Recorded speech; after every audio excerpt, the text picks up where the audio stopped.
ہماری عورتوں کو سردیاں کیوں پسند ہیں؟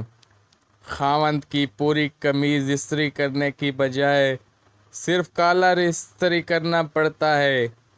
فریج میں جگہ بنانے اور دودھ سالن آٹا اور اس میں سنبھالنے کی اذیت سے بچ جاتی ہیں۔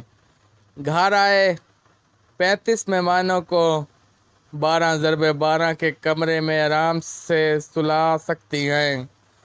مونگ پھلی کھا کر اس کے چھلکے کمرے میں بکھیرنے کی پاداش میں اپنے خاوند کی سرزش کر سکتی ہیں۔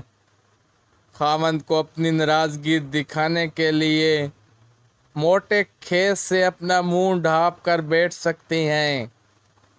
کھانا بناتے وقت اپنے گھٹے گوڈوں کی ٹکور مفتی میں کروا سکتی ہیں۔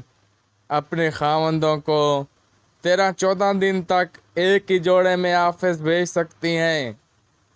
گھر میں 3 کی بجائے صرف 2 ٹائم کھانا بنا کر اپنی تھکاوٹ کم کر سکتی ہیں۔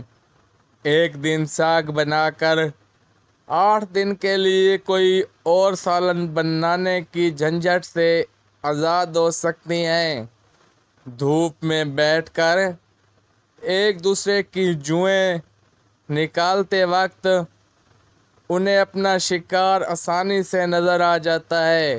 دوستو، اللہ تبارک و تعالیٰ سے دعا ہے اللہ تعالیٰ میں دنیا اور آخرت میں خیر کثیر عطا فرمائے، اور جو لوگ بیمار ہیں اللہ تعالیٰ اپنی رحمت سے ان لوگوں کو شفا عطا فرمائے، اور جو لوگ بے روزگار ہیں اللہ تعالیٰ اپنے خزانوں سے ان کو حلال و پاکیزہ رزق عطا فرمائے۔ آمین۔